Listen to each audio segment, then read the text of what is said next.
Good morning. ഇവിടെ share ചെയ്തേക്കുന്ന screen okay ആണോ? ക്ലിയർ ആണോ നിങ്ങൾക്ക്? ഓക്കെ ആണ് അല്ലെ? ഓക്കെ. അപ്പൊ നമ്മൾ കഴിഞ്ഞ ക്ലാസ്സിൽ എല്ലാവരും ഇപ്പൊ ജോയിൻ ചെയ്തിട്ടില്ലേ? കഴിഞ്ഞ ക്ലാസ്സിൽ നമ്മൾ എവിടെ വരെയായിരുന്നു പറഞ്ഞത്? മെറിറ്റ്സ് ആണ് അല്ലെ? Merits of external source of recruitment. ഏതൊക്കെയായിരുന്നു നമ്മൾ മെറിറ്റ്സ് പറഞ്ഞത്? എന്തൊക്കെയാണ് ഒരു എക്സ്റ്റേണൽ സോഴ്സ് ഓഫ് റിക്രൂട്ട്മെന്റിന്റെ മെറിറ്റ്സ് എന്ന് പറയുന്നത്? ഏതൊക്കെയാ? Wide choice, injection of fresh talent, then motivational force, long term benefit. Okay. ഇനി അപ്പോ അടുത്തൊന്ന് നോക്കുന്നത് ഡീമെറിറ്റ്സ് ആണ്. എന്തൊക്കെയാണ് ഒരു എക്സ്റ്റേണൽ സോഴ്സ് ഓഫ് റിക്രൂട്ട്മെന്റ്? അതിന്റെ ഒരു ഡീമെറിറ്റ്സ് എന്തൊക്കെയാണ്? ഓക്കെ. ഒന്നാമത്തതാണ് എക്സ്പെൻസീവ് ആണ്. പുറമേ നിന്ന് അല്ലെ? അതാണ് എക്സ്റ്റേണൽ സോഴ്സ് ഓഫ് റിക്രൂട്ട്മെന്റ് എന്ന് പറയുന്നത്. കാൻഡിഡേറ്റ്സിനെ ഓർഗനൈസേഷന് പുറത്തു നിന്നാണ് റിക്രൂട്ട് ചെയ്യുന്നത് അല്ലെ? അപ്പൊ എന്താ? അപ്പൊ അങ്ങനെ വരുമ്പോൾ അതിന് വേണ്ടി വരുന്ന ചെലവ്, കോസ്റ്റ് കൂടുതലായിരിക്കും, എക്സ്പെൻസീവ് ആണ്. Using various sources of recruitment is not easy work. Hiring cost may increase significantly. അവിടെ hiring എന്ന് പറഞ്ഞാൽ നിയമനം. നിയമന ചെലവ് അവിടെ കൂടുതലാണ് അല്ലെ? അതായത് പുറമേ നിന്ന് കാൻഡിഡേറ്റ്സിനെ റിക്രൂട്ട് ചെയ്യുന്നത് എങ്ങനെയാണ്? അതൊരു എക്സ്പെൻസീവ് ആണ്. എക്സ്പെൻസീവ് ആയിട്ടുള്ള ഒരു പ്രോസസ് ആണ്. അതിന് വേണ്ടി ഒത്തിരി പൈസയൊക്കെ ചെലവാകും. അപ്പൊ അതിനുവേണ്ടി hiring cost may increasingly significantly. Okay. ഇനി രണ്ടാമത്തെയാണ് ടൈം കൺസ്യൂമിങ്.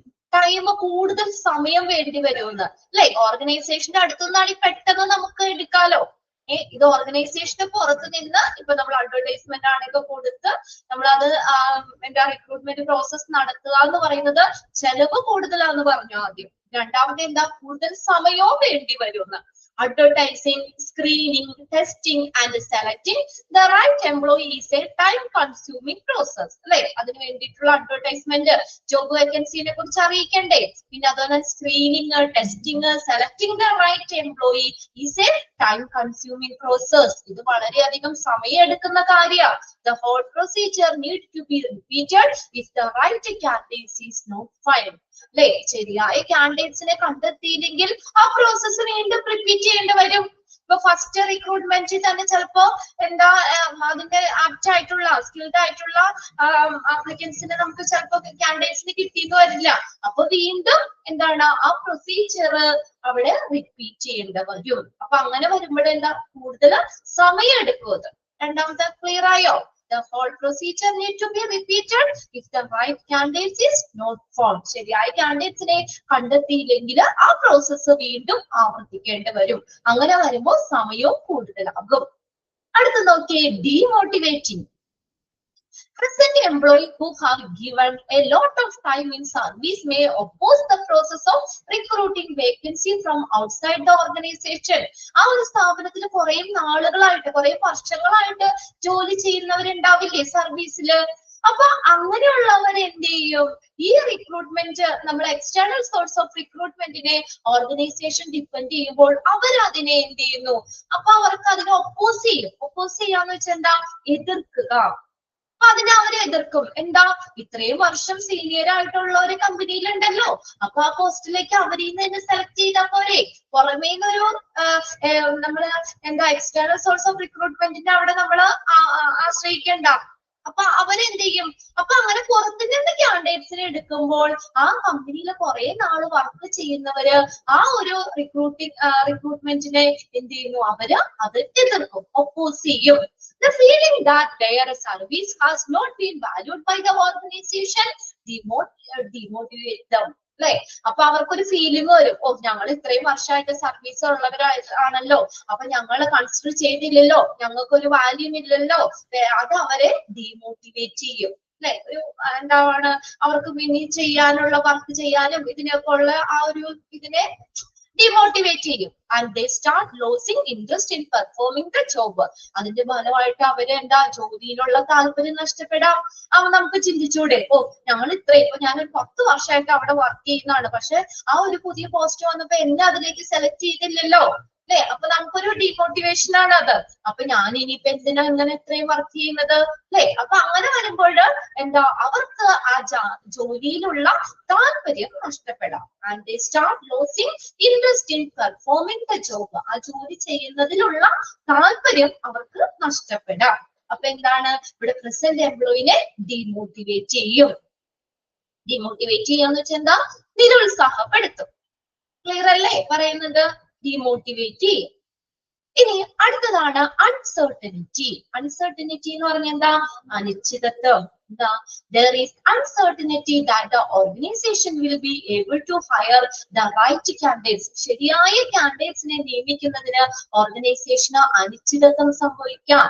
എന്ന് വെച്ചാൽ എന്താ, it may be end up hiring unsuitable candidates who may not be able to adjust into the new settings. അപ്പൊ അവർക്ക് എന്ന് വെച്ചാൽ ഓർഗനൈസേഷനില് ശരിയായ കാൻഡിഡേറ്റ്സിനെ നിയമിക്കാൻ കഴിയുമോ, ഓർഗനൈസേഷനിൽ ശരിയായ കാൻഡിഡേറ്റ്സിനെ നിയമിക്കാൻ കഴിയുമോ എന്ന കാര്യത്തില് അവർക്ക് അനിശ്ചിതത്വം നിൽക്കുന്നു. അതായത് കമ്പനിയുടെ ഉള്ളിലുള്ളവരാണെങ്കിൽ അവർ അത്രയും വർഷം അവിടെ നിന്ന് എക്സ്പീരിയൻസ്ഡ് ആണ്.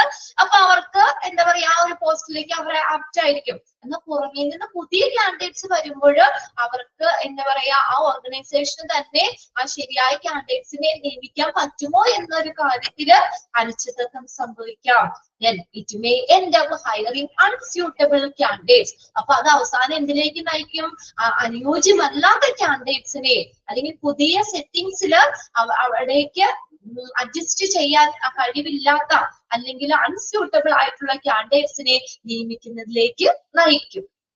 പുതിയ സാഹചര്യങ്ങളുമായിട്ട് പൊരുത്തപ്പെടാൻ കഴിയാത്ത അനുയോജ്യമല്ലാത്ത കാൻഡിഡേറ്റ്സിനെ നിയമിക്കുന്നതിലേക്ക് നയിക്കും. ഫ്രഷേഴ്സ് ആണ്, അപ്പൊ ചിലപ്പോ നമ്മുടെ ആ കമ്പനിയുടെ എല്ലാ ഇതിനോട് പൊരുത്തപ്പെട്ടു പോവാൻ ചിലപ്പോ പറ്റിയെന്ന് വരില്ല, അല്ലെ?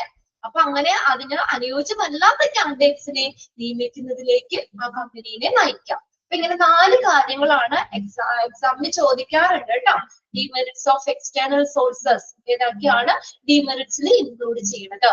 ഒന്നാമത്തെ എന്താ, ഒത്തിരി എക്സ്പെൻസീവ് ആണ്, അല്ലെ? എക്സ്റ്റേണൽ സോഴ്സ് ഓഫ് റിക്രൂട്ട്മെന്റ് എന്ന് പറയുന്നത് ഒത്തിരി എക്സ്പെൻസീവ് ആണ്, നമുക്ക് പൈസ കൂടുതലാക്കും. പിന്നെ അത് ടൈം കൺസ്യൂമിങ് ആണ്, ഒത്തിരി സമയമെടുക്കും. ഡിമോട്ടിവേറ്റിംഗ്, പ്രസന്റ് എംപ്ലോയീസിനെ അത് നിരുത്സാഹപ്പെടുത്തും. ദെൻ അടുത്ത 4ാമത്തെ അൺസർട്ടനിറ്റി, അനിശ്ചിതത്വം. അതായത് പുതിയ എംപ്ലോയീസിന് ആ ഒരു നമ്മുടെ കമ്പനിയുടെ സാഹചര്യങ്ങളുമായി പൊരുത്തപ്പെടാൻ കഴിയുമോ എന്നുള്ളതിൽ ഒരു അനിശ്ചിതത്വം നിലനിൽക്കും. അതിന്റെ ഫലമായിട്ട് എന്താണ്, അനുയോജ്യമല്ലാത്ത കാൻഡിഡേറ്റ്സിനെ നിയമിക്കുന്നതിലേക്ക് ഓർഗനൈസേഷൻ അതിലേക്ക് കാരണമാക്കാം. ക്ലിയർ ആയോ 4 കാര്യങ്ങള്?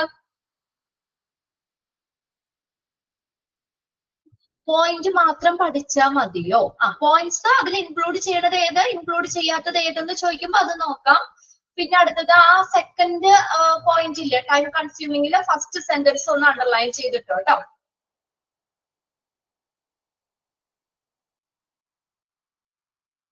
പിന്നെ അടുത്തത് അത് നിങ്ങളൊന്ന് വായിച്ച് മനസ്സിലാക്കി വെക്കാം.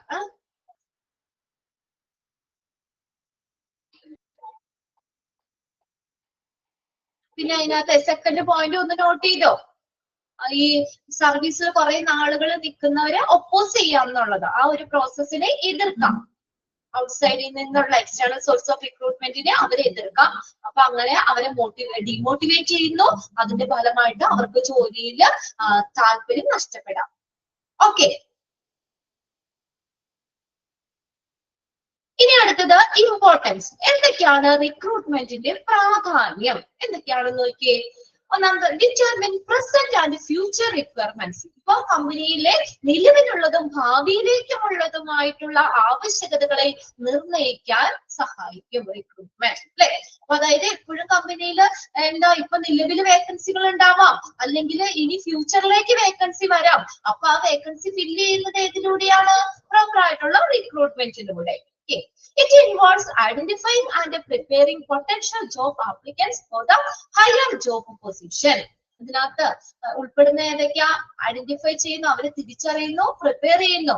അതിന് അനുയോജ്യമായിട്ടുള്ള കാൻഡിഡേറ്റ്സിനെ ഹയർ ജോബ് പൊസിഷനിലേക്ക് അവരെ തിരിച്ചറിയാനും പ്രിപ്പയർ ചെയ്യുന്നതും ഒക്കെ ഇതിൽ ഉൾപ്പെടുന്നു. It is the significant for every organization to find out existing and future needs of the organization as per the human resource planning and job evaluation task. So, human resource planning, human resource ne, manpower ne ആസൂത്രണം ചെയ്യണം, job evaluation task എന്നിവ അനുസരിച്ച് ഓരോ ഓർഗനൈസേഷനും നിലവിലുള്ളതിലേക്കും അതുപോലെ ഫ്യൂച്ചറിലേക്കും ആ ഓർഗനൈസേഷന്റെ ആവശ്യകതകളെ അതിനെ അതിനെ ആ വേക്കൻസി ഫില്ല് ചെയ്യാനായിട്ട് എന്താ നമ്മൾ പ്രോപ്പർ ആയിട്ടുള്ള റിക്രൂട്ട്മെന്റിലൂടെ സാധിക്കുന്നത് അല്ലെ. ആ വേക്കൻസി അവിടെ അങ്ങനെ വേക്കന്റ് ആയി കിടന്നോട്ടെ എന്ന് പറയാൻ പറ്റില്ലല്ലോ. ആ വേക്കൻസി ഫില്ല് ചെയ്യണ്ടേ. അപ്പൊ അത് ഓരോ എല്ലാ ഓർഗനൈസേഷനെയും ആ ഓർഗനൈസേഷൻ നിലവിലുള്ളതും ഭാവിയിലേക്കുമുള്ള ആവശ്യകതകൾ അതിനനുസരിച്ച് ആപ്റ്റ് ആയിട്ടുള്ള റിക്രൂട്ട്മെന്റ് നടത്തി അവിടെ ആ ഒരു കാൻഡിഡേറ്റ്സിനെ അവിടെ പോസ്റ്റ് ചെയ്യണം എന്നുള്ളത് എല്ലാ ഓർഗനൈസേഷന്റെ ആവശ്യകതയാണത്. പ്രസന്റ് ഫ്യൂച്ചർ റിക്വയർമെന്റ്സ് നിർണ്ണയിക്കാൻ, അതാണ് ഒന്നാമത്തെ ഇമ്പോർട്ടൻസ്. ഒന്ന് അണ്ടർലൈൻ ചെയ്തോട്ടോ.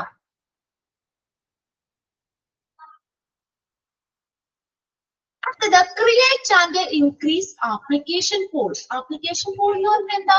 ആപ്ലിക്കൻസിന്റെ കാൻഡിഡേറ്റ്സിന്റെ കൂട്ടത്തെയാണ് പൂള് അല്ലെ, ഗ്രൂപ്പാണ്. അപ്പൊ കൂട്ടാനായിട്ട് ആപ്ലിക്കേഷൻസിന്റെ അല്ലെങ്കിൽ കാൻഡിഡേറ്റ്സിന്റെ എണ്ണം കൂട്ടാനായിട്ട് അത് ആപ്ലിക്കേഷൻ പൂള് സൃഷ്ടിക്കാനായിട്ട് എന്ത് വേണം? റിക്രൂട്ട്മെന്റ് വേണം. റിക്രൂട്ട്മെന്റിന്റെ പ്രാധാന്യമാണ് അടുത്തത്. Recruitment develop a pool of talented candidates to facilitate the selection of the most suitable candidates for the organization. അപ്പൊ എന്തിനാണ് നമ്മൾ ആ ഒരു പൂള്, ആപ്ലിക്കൻസ് പൂള് സൃഷ്ടിക്കുന്നത്? എന്തിനു വേണ്ടിയിട്ടാ? ഏറ്റവും അനുയോജ്യമായിട്ടുള്ള കാൻഡിഡേറ്റ്സിനെ സെലക്ട് ചെയ്യാൻ വേണ്ടിയാണ് അല്ലെ. ഇപ്പൊ നമ്മളൊരു ജോബ് വേക്കൻസി ഉണ്ട്, 5 പേര് മതി, അതിനകത്ത് 6 പേര് മതിയോ? അങ്ങനെയാണെങ്കിൽ പ്രോപ്പർ ആവില്ല അല്ലെ. 6 പേര് വന്നു കഴിഞ്ഞാൽ അതിൽ നിന്ന് 5 പേരെ സെലക്ട് ചെയ്യുന്നതാണോ? ഒരു 100 പേര് വന്നിട്ട് അതിൽ നിന്ന് 5 പേരെ സെലക്ട് ചെയ്യുന്നതാണോ ഏറ്റവും നല്ലത്?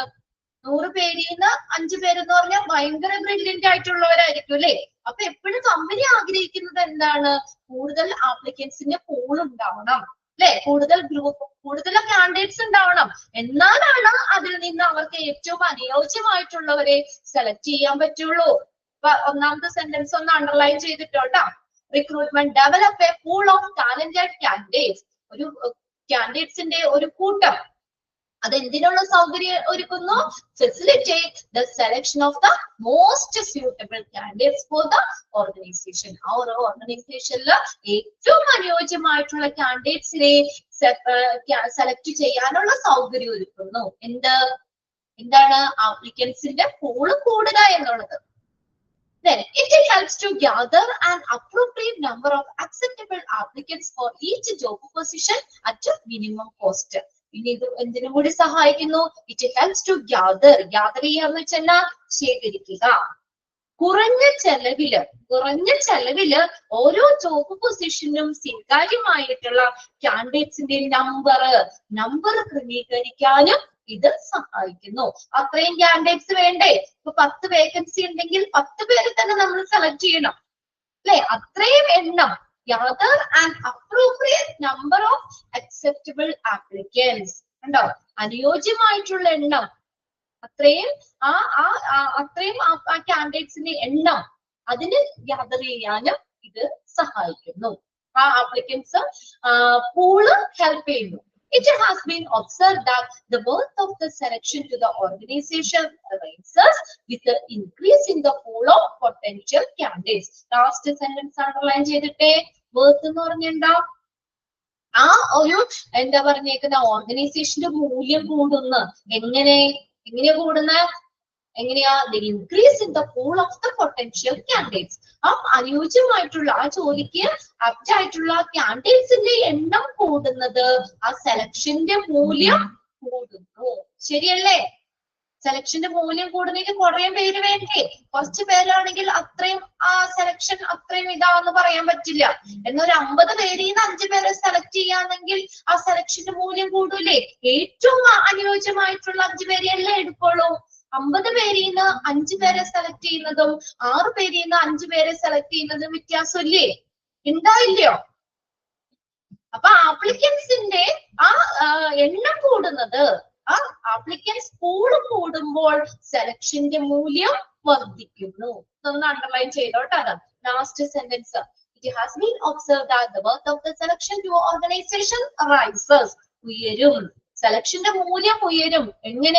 എങ്ങനെയാണ്? പൊട്ടൻഷ്യൽ കാൻഡിഡേറ്റ്സ്, ആപ്ലിക്കൻസിന്റെ പൂള് കൂടുമ്പോൾ. ക്ലിയർ ആവുന്നില്ലേ നിങ്ങൾ പറയണത്? അണ്ടർലൈൻ ചെയ്യാനുള്ളതൊക്കെ അണ്ടർലൈൻ ചെയ്തെടുക്കാട്ടോ. In fact, a large group of qualified applicants indicate that there are more suitable applicants available for the vacant job position. ശരിയല്ലേ? ഒരു ക്വാളിഫൈഡ് ആയിട്ടുള്ള ആപ്ലിക്കൻസിന്റെ കൂട്ടം, ലാർജ് ഗ്രൂപ്പ്, ഒരുപാട് പേരുണ്ട് എന്നുള്ളത് എന്താ അർത്ഥമാക്കുന്നത്? That indicate that there are more suitable applicants. ആ ജോലിക്ക് സ്യൂട്ടബിൾ ആയിട്ടുള്ള ഒരുപാട് ആപ്ലിക്കൻസ് ഉണ്ടെന്നല്ലേ? കൂടുതൽ സ്യൂട്ടബിൾ ആയിട്ടുള്ള ആപ്ലിക്കൻസ് ഉണ്ട്. ആ ജോബ് വേക്കൻസി, ആ വേക്കന്റ് ആയിട്ടുള്ള ജോബ് പൊസിഷനിലേക്ക് അവൈലബിൾ ആയിട്ട് ഒരുപാട് സ്യൂട്ടബിൾ ആപ്ലിക്കൻസ് ഉണ്ട് എന്നുള്ളതാണ് ആ group, large group of qualified applicants indicate ചെയ്യുന്നത്. അതും underline ചെയ്തോട്ടാ. A selection program therefore has an excellent possibility of recognizing only well qualified individual. അപ്പോ ഈ ഒരു സെലക്ഷൻ പ്രോഗ്രാം എന്ന് പറഞ്ഞ എന്താണ്? നല്ല ക്വാളിഫൈഡ് ആയിട്ടുള്ള, നല്ല ക്വാളിറ്റി ഉള്ള, അല്ലെങ്കിൽ ആ ജോബ് പൊസിഷനിൽ നല്ല ഏറ്റവും വെല്ലായിട്ടുള്ള ക്വാളിഫൈഡ് ആയിട്ടുള്ള യോഗ്യതയുള്ള വ്യക്തികളെ മാത്രം അംഗീകരിക്കുന്നതിനുള്ള ഒരു മികച്ച സാധ്യത സെലക്ഷൻ പ്രോഗ്രാമിലുണ്ട് അല്ലെ? എന്നാലല്ലേ, കുറെ പേരുണ്ട് ക്വാളിഫൈഡ് ആയിട്ടുള്ളവര്, ഒത്തിരി പേരുണ്ട്.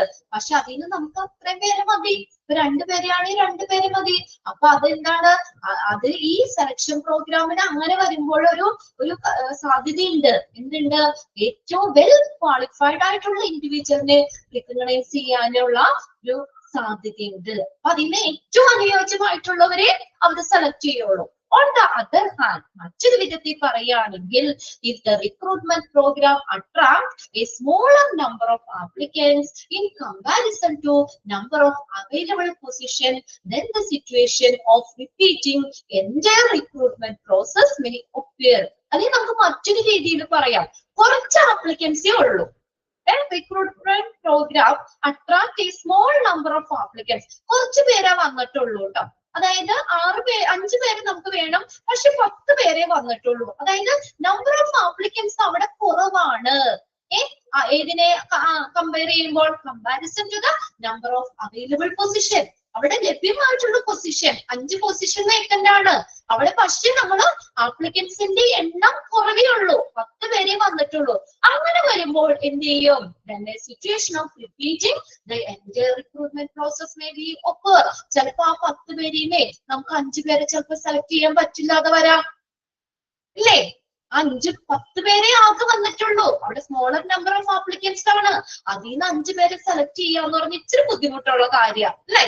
ചിലപ്പോ അവര് നമ്മൾ എങ്ങനെയെങ്കിലും സെലക്ട് ചെയ്യാന്ന് നോക്കിയാലും ആ വേക്കന്റ് ജോബ് പൊസിഷനിൽ ക്വാളിഫൈഡ് ആയിട്ടുള്ളവര് ചിലപ്പോ 5 പേര് അതിൽ ഉണ്ടാവണമെന്നില്ല. അപ്പൊ അങ്ങനെ വരുമ്പോൾ എന്ത് ചെയ്യും? റിക്രൂട്ട്മെന്റ് പ്രോസസ്സ് മൊത്തത്തിൽ റിക്രൂട്ട്മെന്റ് പ്രോസസ്സ് എന്ത് ചെയ്യേണ്ടി വരും? റിപ്പീറ്റ് ചെയ്യേണ്ടി വരും. വീണ്ടും റിക്രൂട്ട്മെന്റ് നടത്തേണ്ടി വരും. ക്ലിയർ ആയോ പറഞ്ഞത്? അപ്പൊ ആപ്ലിക്കൻസിന്റെ ഗ്രൂപ്പ് അത് കൂടുതൽ ഉണ്ടെങ്കിലാണ് നല്ല സെലക്ഷൻ വരുള്ളൂ അല്ലെ? എന്നാലാണ് അതിന് ഏറ്റവും മോസ്റ്റ് ബ്രില്യന്റ് ആയിട്ടുള്ളവരെ സെലക്ട് ചെയ്യാൻ പറ്റുള്ളൂ. കുറച്ച് പേരുള്ളെങ്കിൽ നമുക്ക് ആ റിക്രൂട്ട്മെന്റ് പ്രോസസ്സ് ചിലപ്പോ റിപ്പീറ്റ് ചെയ്യേണ്ടി വരും. അതൊന്ന് underline ചെയ്തോട്ടോ. Recruitment program attract a smaller number of applicants comparison to the number of available position in the interim, then the situation repeating the entire recruitment process. ഇനി മൂന്നാമത്തെ നോക്കി ഇമ്പോർട്ടൻസ് ആണ് increase the success rate of selection. സെലക്ഷന്റെ success rate കൂട്ടാൻ കാരണമാകും. അതിന് റിക്രൂട്ട്മെന്റിന്റെ ഒരു പ്രാധാന്യമാണ്. By lowering the percentage of applicants who are either less qualified or who have to be undesired. KSAS അതൊന്ന് അണ്ടർലൈൻ ചെയ്തു കേട്ടോ. KSAS എന്ന് പറയുന്നത് K stands for knowledge, S എന്ന് പറയുന്ന സ്കിൽസ്, A എന്ന് പറഞ്ഞ എബിലിറ്റീസ് ആണ്. ഇതൊന്ന് അങ്ങനെ തന്നെ ചോദിക്കാറുണ്ട് കേട്ടോ. KSAS means knowledge, skills and abilities. അപ്പോ നമ്മള് for the ആ സെന്റൻസ് ആണ് പറഞ്ഞിട്ട് പറയാം. For the recruiting program, the recruitment increase the success rate of the selection process.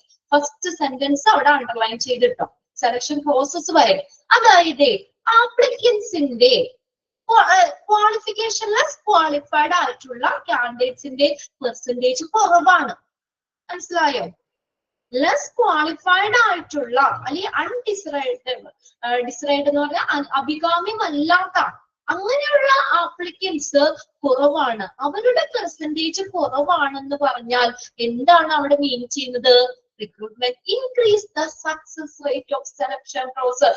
ആ സെലക്ഷൻ പ്രോസസ്സിന്റെ സക്സസ് റേറ്റ് ആണ് കാണിക്കുന്നത്. എക്സാമ്പിൾ പറയാം. ഇപ്പൊ 100 പേര് വന്നു. 100 പേര് ആപ്ലിക്കൻസിന്റെ ആ ലെസ് ക്വാളിഫൈഡ് ആയിട്ടുള്ളവര്. അപ്പൊ അതായത് ഒരു 10 പേര് വന്നു എന്ന് വരിക. അപ്പൊ അതായത് ഇപ്പൊ 100 പേര് വന്നതില് അതിനകത്ത് 20 പേരും ലെസ് ക്വാളിഫൈഡ് ആയിട്ടുള്ളവരാണ്. അങ്ങനെ വരുമ്പോ നമ്മൾക്ക് ശരിക്കും ആ ജോലിക്ക് ആപ്റ്റ് ആയിട്ടുള്ളത് 20 പേരല്ലേ ഉള്ളൂ. ബാക്കി 80 പേരും നേരെ നോക്കുമ്പോ ആ ജോലിക്ക് പറ്റുന്ന ആൾക്കാരല്ല. അപ്പോ നമ്മൾ ഈ ലെസ് ക്വാളിഫൈഡ് ആയിട്ടുള്ള ആപ്ലിക്കൻസിന്റെ പെർസെന്റേജ് കുറവാന്ന് പറയുന്നു. അതായത് 20 പേരെ അവിടെ വന്നിട്ടുള്ളൂ, അവര് നല്ല ബ്രില്യന്റ് ആയിട്ടുള്ളവരാ. അപ്പൊ ക്വാളിഫിക്കേഷൻ ഇല്ലാത്തവന്റെ പെർസെന്റേജ് കുറവ്. മനസ്സിലായോ? ക്വാളിഫിക്കേഷൻ ഇല്ലാത്തവരുടെ പെർസെന്റേജ് കുറവാന്ന് പറഞ്ഞാൽ എന്താ ഉദ്ദേശിക്കുന്നത്? ആ സെലക്ഷൻ പ്രോസസ് സക്സസ് അല്ലേ? വെറുതെ നമ്മൾ ആ 80 പേരെ വെറുതെ ഇങ്ങനെ റിക്രൂട്ട്മെന്റ് നടത്തേണ്ട ആവശ്യമുണ്ടോ? അവര് നേരെ നോക്കുമ്പോ തന്നെ അവര് ക്വാളിഫിക്കേഷൻ ഇല്ല, ആ ജോലിക്ക് പറ്റില്ല. അപ്പൊ ആപ്ലിക്കൻസിന്റെ പെർസെന്റേജ് കുറവാണ്. എങ്ങനെയുള്ള ലെസ് ക്വാളിഫൈഡ് ആയിട്ടുള്ളവര് അവരുടെ പെർസെന്റേജ് കുറവാന്ന് പറഞ്ഞാൽ എന്താ അവിടെ മീൻ ചെയ്യുന്നത്? Success rate of the selection process. അപ്പൊ എളുപ്പമല്ലേ? ആ 20 പേരെ നോക്കിയാൽ പോരെ? ആ 20 പേരിന്ന് നമ്മളപ്പോ ഒരുപാട് കുറെ കാൻഡിഡേറ്റ്സ് വന്നു. ക്വാളിഫിക്കേഷൻ ഇല്ലാത്തവര് കുറെ ഉണ്ടെങ്കിൽ നമുക്ക് ബുദ്ധിമുട്ടാണ്. എന്നാൽ ആ ക്വാളിഫിക്കേഷൻ ലെസ് ക്വാളിഫൈഡ് ആയിട്ടുള്ള ആപ്ലിക്കൻസിന്റെ അതിന്റെ പെർസെന്റേജ് കുറവാന്ന് പറഞ്ഞ എന്താ ഉദ്ദേശിക്കുന്നത് അവിടെ? Recruitment increases the success rate of the selection process. Staff time നോക്കിയ സ്റ്റാഫിന്റെ time, material, physical facilities are needed by this kind of processing. അപ്പൊ അതിനകത്ത് നമുക്ക് ഇതുവരെ റിക്രൂട്ട്മെന്റ് ഒക്കെ നടത്തുമ്പോൾ ആളുകൾ ഇത് വേണ്ടേ? റിക്രൂട്ടേഴ്സ് വേണ്ടേ? പിന്നെ അതുപോലെ തന്നെ അതിനുവേണ്ട ടൈം, സ്റ്റാഫിന്റെ ടൈം, മെറ്റീരിയൽസ്, അതിനുവേണ്ട ഫെസിലിറ്റി, ഇതൊക്കെ ഈ റിക്രൂട്ട്മെന്റ് പ്രോസസ്സിൽ ആവശ്യമാണ്. If the recruitment program bring applicants who do not match the requirement of the vacant job position, the result can be terrible. Underline ചെയ്യുക സെന്റൻസ്. അതായത് വേക്കന്റ് ആയിട്ടുള്ള ജോബ് പൊസിഷന് അനുയോജ്യമല്ലാത്ത, match അല്ലാത്ത applicants അങ്ങനെ വരുമ്പോൾ അവരെ നമ്മൾ സെലക്ട് ചെയ്യുകയാണെങ്കിൽ അതിന്റെ റിസൾട്ട് ടെറിബിൾ ആയിരിക്കും, ഭയാനകമായിരിക്കും. ക്വാളിഫിക്കേഷൻ ഇല്ലാത്തവരെ ഇപ്പൊ നമ്മൾ ആകെ 10 പേരെ വന്നോളൂ, 10 വേക്കൻസിയും ഉണ്ടായിരുന്നു. ആ 10 പേരെ ചിലപ്പോ അവര് അത്രയും ക്വാളിഫിക്കേഷൻ ഉണ്ടാവില്ല, ആ ജോബിന് പറ്റിയതല്ല. പക്ഷെ അവര് 10 പേരെ സെലക്ട് ചെയ്ത് നമ്മൾ ആ ജോലിക്ക് കയറ്റിക്കഴിഞ്ഞാൽ അതിന്റെ അവർക്ക് അറിയില്ല അതെങ്ങനെയാന്നുള്ളത്, അതിന് പറ്റിയ ആളുകളല്ല. പക്ഷെ അങ്ങനെ വരുമ്പോൾ അതിന്റെ റിസൾട്ട് എന്തായിരിക്കും? ടെറിബിൾ, ഭയാനകമായിരിക്കും. ശരിയല്ലേ? അറിയില്ലാത്തവര് കൊണ്ടുവന്ന് അവിടെ കയറ്റി ആ ജോലിക്ക് ആക്കി കഴിഞ്ഞാൽ അത് അവര് പ്രോപ്പറായിട്ട് അവർക്ക് വർക്ക് ചെയ്യാൻ പറ്റുമോ? അപ്പൊ അതിന്റെ ഫലമായിട്ട് കമ്പനിക്ക് നഷ്ടം വരാം, അതിന്റെ റിസൾട്ട് ഭയാനകമായിരിക്കാം. അതായത് ആ ജോബ് വേക്കന്റ് പൊസിഷനിൽ ആവശ്യമുള്ള ആ ക്വാളിഫിക്കേഷൻ ഉള്ളവരില്ലേ, അത് ആ ക്വാളിഫിക്കേഷൻ ഇവർക്ക് മാച്ചല്ലെങ്കിൽ എന്നാണ് പറഞ്ഞേക്കണത്. വേക്കന്റ് ജോബ് പൊസിഷനിൽ കാൻഡിഡേറ്റ്സ് മാച്ചല്ലെങ്കിൽ, ആപ്ലിക്കൻസ് മാച്ചല്ലെങ്കിൽ എന്താണ് അതിന്റെ result? ഭയാനകമായിരിക്കും. The expense done on evaluating the inappropriate candidates can go in vain. Vain എന്ന് പറഞ്ഞാൽ പാഴാവുക.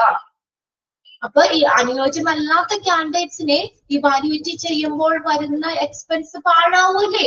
വെറുതെ അല്ലേ? നമ്മുടെ സമയവും പൈസയും ഒക്കെ പോകൂലേ? ക്വാളിഫിക്കേഷൻ ഇല്ലാത്തവരെ ഇവാലുവേറ്റ് ചെയ്തോണ്ടിരുന്ന ശരിയാണോ പറയണേ? നിങ്ങക്ക് മനസ്സിലാവല്ലേ? expense done on evaluating inappropriate candidates can go in vain. അപ്പൊ അനുയോജ്യമല്ലാത്ത കാൻഡിഡേറ്റ്സിനെ ഇവാലുവേറ്റ് ചെയ്യുമ്പോൾ അപ്പൊ എന്താ, അപ്പൊ അവർക്ക് ആ റിക്രൂട്ടർ ഇരുന്ന് ചെയ്യണ്ടേ, അപ്പൊ അവർക്കുടെ സാലറി അങ്ങനെയൊക്കെ അതിനുവേണ്ടി ഫെസിലിറ്റി എല്ലാത്തിനും ഒക്കെ എക്സ്പെൻസ് വരൂലേ, അത് വെറുതെ പാഴായി പോകും എന്ന് പറഞ്ഞ പാഴാവുക.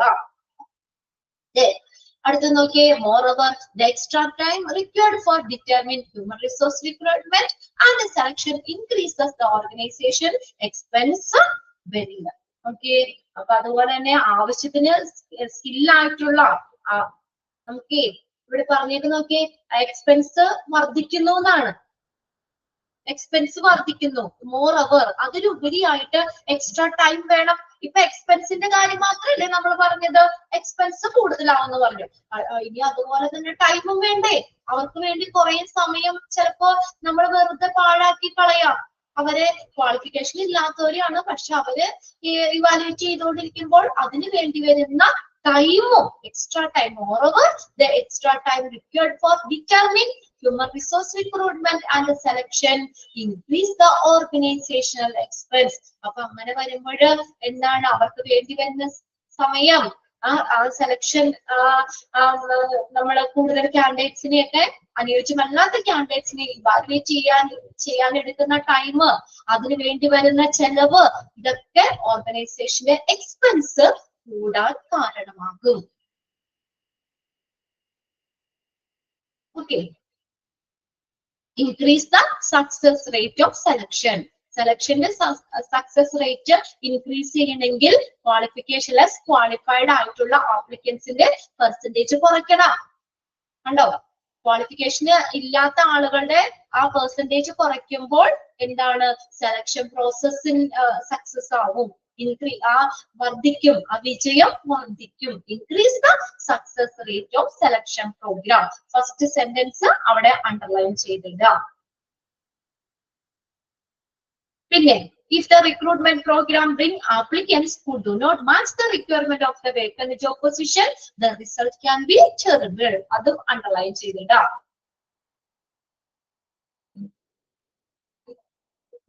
ഇനി അടുത്തത് നാലാമത്തെയാണ് റിക്രൂട്ട്മെന്റിന്റെ ഒരു ഇമ്പോർട്ടന്റ് എന്ന് പറഞ്ഞാൽ മീറ്റ് ദ ഓർഗനൈസേഷൻ ഒബ്ലിഗേഷൻസ്. ഓർഗനൈസേഷന്റെ, ആ സ്ഥാപനത്തിന്റെ ബാധ്യതകള്, കടമകള് നിറവേറ്റുന്നു. Meet the organisation obligations. ഓർഗനൈസേഷന്റെ കടമകള് അല്ലെങ്കിൽ ബാധ്യതകള് എന്ത് ചെയ്യുന്നു, നിറവേറ്റുന്നു. The objective of recruitment is to meet the organization legal and social obligation concerning the demographic composition of the workers. Underline ചെയ്തിട്ടോ ട്ടോ. The objective, recruitmentന്റെ ഒരു ലക്ഷ്യം എന്താണ്, അതായത് എംപ്ലോയീസിന്റെ, ആ വർക്കേഴ്സിന്റെ ഡെമോഗ്രാഫിക് കോമ്പോസിഷൻ. ഡെമോഗ്രാഫിക് എന്ന് പറഞ്ഞാൽ എന്താ, ജനസംഖ്യാ ഘടനയുമായി ബന്ധപ്പെട്ട സ്ഥാപനത്തിന്റെ ലീഗൽ ആയിട്ടുള്ള, സോഷ്യലായിട്ടുള്ള, സാമൂഹികപരമായിട്ടുള്ള കടമകള് നിറവേറ്റുക എന്നതാണ് റിക്രൂട്ട്മെന്റിന്റെ ലക്ഷ്യം. Objective is to meet the organization. ഓർഗനൈസേഷന്റെ ലീഗൽ ആയിട്ടുള്ള, സോഷ്യൽ ആയിട്ടുള്ള, സാമൂഹ്യപരമായിട്ടുള്ള, നിയമപരമായിട്ടുള്ള കടമകള് എന്തുമായിട്ട് റിലേറ്റ് ചെയ്തിരിക്കണം, ബന്ധപ്പെട്ട്, concerning the demographic composition of the workers. വർക്കേഴ്സിന്റെ ഡെമോഗ്രാഫിക് കോമ്പോസിഷനുമായിട്ട് ബന്ധപ്പെട്ട ആ സോഷ്യൽ ലീഗൽ ഒബ്ലിഗേഷൻസ് നിറവേറ്റണം. അതാണ്. അല്ലാതെ നമ്മൾ വെറുതെ റിക്രൂട്ട്മെന്റ് നടത്തുക എന്ന് പറഞ്ഞാൽ നമ്മളിപ്പോ അതിന് ഏകദേശം ഒരു പ്രൊപ്പോർഷണൽ ആയിട്ടുള്ള രീതിയായിരിക്കണം. അതായത് നമ്മുടെ വേക്കന്റ് ജോബ് പൊസിഷൻ, അതിനനുസരിച്ചായിരിക്കണം ഡെമോഗ്രാഫിക് കോമ്പോസിഷൻ ആപ്ലിക്കൻസിന്റെ പൂൾ എന്ന് പറഞ്ഞാൽ. അല്ലെങ്കിൽ ഇത്രയും ആപ്ലിക്കൻസ് ഉണ്ടെങ്കിൽ അതിന് പ്രൊപ്പോർഷണൽ ആയിട്ടായിരിക്കണം സെലക്ഷൻ വരേണ്ടത്. അപ്പൊ അതാണ് അവിടുത്തെ ഡെമോഗ്രാഫിക് കോമ്പോസിഷൻ എന്ന് പറഞ്ഞാൽ വളരെ ഇമ്പോർട്ടന്റ് ആയിട്ടുള്ള കാര്യമാണ്. ഒന്നാമത്തെ സെന്റൻസ് അണ്ടർലൈൻ ചെയ്തിട്ടോ. An organization complies with various laws and directives how frequently judged by the demographic features of those recruited and selected. ഒരു ഓർഗനൈസേഷന്റെ വിവിധ നിയമങ്ങളും നിർദ്ദേശങ്ങളും പാലിക്കുന്നുണ്ടോ, ആ ഓർഗനൈസേഷൻ പാലിക്കുന്നുണ്ടോ എന്ന് പലപ്പോഴും വിലയിരുത്തുന്നത് എങ്ങനെയാ, ആ റിക്രൂട്ട്മെന്റ് ചെയ്യപ്പെടുകയും സെലക്ട് ചെയ്യപ്പെടുന്നവരുടെയും ആ ഡെമോഗ്രാഫിക് ഫീച്ചേഴ്സിനെ അടിസ്ഥാനമാക്കിയാണ്. അതായത് ഇവിടെ എന്ന് പറഞ്ഞു കഴിഞ്ഞാല് ഈ നമ്മുടെ അടുത്ത സെന്റൻസിൽ പറയുന്നുണ്ട് നോക്കിയേ, the demographic features of selected candidates are directly proportional to the features of the applicant's pool. ഒന്ന് അണ്ടർലൈൻ ചെയ്തത്, അവിടുത്തെ ഡെമോഗ്രാഫിക് ഫീച്ചേഴ്സ്, ആ ജനസംഖ്യ അല്ലെങ്കിൽ അവിടുത്തെ ആളുകളുടെ വർക്കേഴ്സിന്റെ ആ ഫീച്ചേഴ്സ് അത് എന്തിനും പ്രൊപ്പോർഷണൽ ആയിരിക്കണം? Directly proportional the features of the applicants pool. Applicants പൂളിന്, ആപ്ലിക്കൻസിന്റെ ഗ്രൂപ്പിന് പ്രൊപ്പോർഷണൽ ആയിരിക്കണം. അതാണ് ഞാൻ ആദ്യം പറഞ്ഞത്. ഇപ്പൊ നമ്മൾ ആപ്ലിക്കൻസിന്റെ പൂള് അതിനനുസരിച്ച് പ്രൊപ്പോർഷണൽ ആയിട്ടായിരിക്കണം സെലക്ഷൻ ചെയ്ത് വന്നത്. അത് ഈ സെലക്ഷൻ പ്രോസസ്സിന് വേണ്ടിയിട്ട് നമ്മൾ എടുക്കുന്നത് ആ സെലക്ടഡ് കാൻഡിഡേറ്റ്സ് അതിന്റെ ഫീച്ചേഴ്സ് ഏതിന്? ഈ ആപ്ലിക്കൻസ് പൂളിന്റെ ഫീച്ചേഴ്സിന് ഡയറക്ട്ലി പ്രൊപ്പോർഷണൽ ആയിരിക്കണം. അതായത് നമ്മള് ഈ റിക്രൂട്ട്മെന്റിന്റെ മെയിൻ എയിം എന്ന് പറഞ്ഞാൽ നമ്മൾ പറഞ്ഞു മാക്സിമം കാൻഡിഡേറ്റ്സിനെ അട്രാക്ട് ചെയ്യുക എന്നുള്ളതാണ്. എന്നാലാണ് ഓർഗനൈസേഷന് ഏറ്റവും അനുയോജ്യമായിട്ടുള്ളവരെ സെലക്ട് ചെയ്യാൻ പറ്റുള്ളൂ, അല്ലെ? കുറെ ആപ്ലിക്കൻസ് കൂടുതൽ ഉണ്ടെങ്കിലാണ് ഏറ്റവും സ്യൂട്ടബിൾ ആയിട്ടുള്ളവരെ ആ ജോബ് വേക്കൻസി ഫില്ല് ചെയ്യാനായിട്ട് സെലക്ട് ചെയ്യാൻ പറ്റുള്ളൂ, അല്ലെ? അപ്പൊ അതാണ് പറഞ്ഞേക്കുന്നത്. ഡെമോഗ്രാഫിക് കോമ്പോസിഷൻ, അവിടുത്തെ ജനസംഖ്യ എന്ന് പറയുന്നത് വളരെ ഇമ്പോർട്ടന്റ് ആയിട്ടുള്ള കാര്യമാണ്. നമ്മുടെ ഓർഗനൈസേഷന്റെ ഏരിയയില് ആ ജോലി ചെയ്യാൻ വർക്കേഴ്സ് റെഡി ആണോ, അതിന് ക്വാളിഫൈഡ് ആയിട്ടുള്ള വർക്കേഴ്സ് ഉണ്ടോ ഇല്ലയോ എന്നുള്ളതൊക്കെ ഒരു ഇമ്പോർട്ടന്റ് ആയിട്ടുള്ള കാര്യമാണ്. അപ്പൊ നിങ്ങൾ ആ പോയിന്റ് ഒന്ന് പ്രത്യേകം നോട്ട് ചെയ്ത് വെക്കണം. Demographic features of selected candidates എന്തിന് പ്രൊപ്പോർഷണൽ ആയിരിക്കണം? Directly proportional to the features of the applicants pool. ആപ്ലിക്കൻസിന്റെ ഗ്രൂപ്പിന് പ്രൊപ്പോർഷണൽ ആയിരിക്കണം. If the recruitment program fails to provide the current pool of applicants, then it is quite apparent that the selection program will not be able to fulfill the required set of skilled persons. എന്താ ഈ ആവശ്യത്തിന് നമ്മൾ ഈ recruitment നടത്തുമ്പോൾ നമ്മൾ ആവശ്യത്തിന് skilled ആയിട്ടുള്ള ഈ എന്താ പറയാ ആളുകളെ നമുക്ക് current pool of applicants ഈ നമ്മൾ അതിന് ആവശ്യത്തിനുള്ള ആപ്ലിക്കൻസ് കിട്ടിയില്ലെങ്കിൽ ആ റിക്രൂട്ട്മെന്റ് പ്രോഗ്രാം ഫെയിൽ ആവും. ശരിയല്ല നമ്മൾ പറഞ്ഞത്? ആവശ്യത്തിന് സ്കിൽഡ് ആയിട്ടുള്ള ആളുകളെ ഫുൾഫില്ല് ചെയ്യാൻ സെലക്ഷൻ പ്രോഗ്രാമിന് അങ്ങനെയാണെങ്കിൽ കഴിയില്ല. എന്താ കുറച്ച് എന്ന് വെച്ചാൽ ആഗ്രഹിക്കുന്ന അല്ലെങ്കിൽ അതിനനുസരിച്ചുള്ള ആപ്ലിക്കൻസ് പോളില്ലെങ്കിൽ, ആപ്ലിക്കൻസിന്റെ ആ ഗ്രൂപ്പ് അതിനനുസരിച്ച് ഇല്ലെങ്കിൽ, അത്രയും ആഗ്രഹിക്കുന്ന രീതിയിലുള്ള ആപ്ലിക്കൻസ് ഇല്ലെങ്കിൽ റിക്രൂട്ട്മെന്റ് പ്രോഗ്രാം ഫെയിൽ ആകും. Then the quite apparent that selection program will not be able to fulfill the required set of skilled person. Skilled ആയിട്ടുള്ള ആ വ്യക്തികളുടെ ആവശ്യകത ഫുൾഫിൽ ചെയ്യാനായിട്ട് ആ റിക്രൂട്ട്മെന്റ് പ്രോഗ്രാമിന് പറ്റില്ല. ആപ്ലിക്കൻസിന്റെ പൂള് കുറവാണെങ്കിൽ സെലക്ഷൻ നടത്തുമ്പോൾ നമ്മൾ ആദ്യം പറഞ്ഞത് എന്താ? പ്രൊപ്പോർഷണൽ ആയിരിക്കണം എന്ന് പറഞ്ഞില്ലേ? ഡയറക്ട്ലി പ്രൊപ്പോർഷണൽ ആയിരിക്കണം എന്ന് പറഞ്ഞില്ലേ? Demographic features of the selected candidates ഏതിന്? ആപ്ലിക്കൻസ് പൂളിന് അവരുടെ ഫീച്ചേഴ്സിന് ഡയറക്ട്ലി പ്രൊപ്പോർഷണൽ ആയിരിക്കണം. എന്ന് വെച്ചാൽ നമ്മളിപ്പോ ഇപ്പൊ ഒരു ജോബ് വേക്കൻസി വന്നു, ആ ജോലിക്ക് വേണ്ട ഫീച്ചേഴ്സ് അതിനനുസരിച്ചുള്ള ആപ്ലിക്കൻസ് ആയിരിക്കണ്ടേ? മനസ്സിലാവണ്ടോ നിങ്ങൾക്ക് പറയണത്? അതായത് നമ്മൾ അതിനനുസരിച്ച് ഇപ്പൊ ആ ജോലി എന്താണോ അതിനനുസരിച്ചുള്ള ഫീച്ചേഴ്സ് ഉള്ള ആപ്ലിക്കൻസിന്റെ പൂൾ ഉണ്ടെങ്കിലല്ലേ നമുക്ക് അത് ഡയറക്ട്ലി പ്രൊപ്പോർഷണൽ ആയിരിക്കണം. അങ്ങനെയാണെങ്കിൽ മാത്രമേ റിക്രൂട്ട്മെന്റ് പ്രോഗ്രാം വിജയത്തിലേക്ക് എത്തുള്ളൂ. ഇനി നമ്മൾ ആഗ്രഹിക്കുന്ന രീതിയിൽ അങ്ങനെ ആ സ്കിൽഡ് ആയിട്ടുള്ള സെലക്ഷൻ നടത്തുമ്പോൾ അത് നല്ല രീതിയിൽ പ്രൊപ്പോർഷണൽ ആയിട്ടില്ലെങ്കിൽ എന്ത് പറ്റും? സ്കിൽഡ് പേഴ്സൺസിന്റെ ആവശ്യകത ഫുൾഫിൽ ചെയ്യാനായിട്ട് അവിടെ കഴിയില്ല. അതാ പറഞ്ഞേക്കണത്. കണ്ടോ? Quite apparent that the selection program will not be able to fulfill the required set of skilled person. അപ്പൊ അത് എപ്പോഴും പ്രൊപ്പോർഷണൽ ആയിരിക്കണം, ഡയറക്ട്ലി പ്രൊപ്പോർഷണൽ ആയിരിക്കണം. എന്നാലാണ് എന്ത് ചെയ്യാൻ പറ്റുള്ളൂ? നല്ല രീതിയിൽ നമ്മൾ ആ റിക്രൂട്ട്മെന്റ് പ്രോസസ്സ് വിജയത്തിലേക്ക് എത്തുള്ളൂ. ആ സെന്റൻസ് അണ്ടർലൈൻ ചെയ്യണം കേട്ടോ. ആ പാരഗ്രാഫില് ഒന്നാമത്തെ സെന്റൻസ് അണ്ടർലൈൻ ചെയ്തത് എന്താണ്? ഒബ്ജക്റ്റീവ്, ലക്ഷ്യം എന്ന് പറയുന്ന റിക്രൂട്ട്മെന്റിന്റെ ലക്ഷ്യം. പിന്നെ അടുത്തത് demographic features of selected candidates എന്തിന് പ്രൊപ്പോർഷണൽ ആയിരിക്കണം? directly proportional to features of the applicant's pool-ന് directly proportional ആയിരിക്കണം. ഓക്കെ, ഇത് അങ്ങനെ അല്ലെങ്കിൽ എന്താ റിക്രൂട്ട്മെന്റ് പ്രോഗ്രാം ഫെയിൽ ആകുന്ന പറഞ്ഞത്. ഇനി അഞ്ചാമത് നോക്കിയേ, ഇൻക്രീസ് ആൻഡ് ഇവാലുവേറ്റ് എഫക്റ്റീവ്നെസ്, ഫലപ്രാപ്തി വർദ്ധിക്കുകയും വിലയിരുത്തുകയും ചെയ്യുന്നു. The present as well as the future effectiveness of the individual and the organization get increased due to recruitment. Recruitment വഴി ആ ഇൻഡിവിജ്വൽസ് വ്യക്തികളുടെ ഓർഗനൈസേഷന്റെ ഒക്കെ എഫക്റ്റീവ്നെസ് ഫലപ്രാപ്തി വർദ്ധിക്കുന്നു അല്ലെ. ഫലപ്രാപ്തി വർദ്ധിക്കുകയും അതുപോലെ അതിനെ വിലയിരുത്തുകയും ചെയ്യുന്നു. It also assesses that the effectiveness of variety of recruiting method and the sources for all type of job applicants. Assess ചെയ്യാന്ന് വെച്ചാൽ വിലയിരുത്തുക.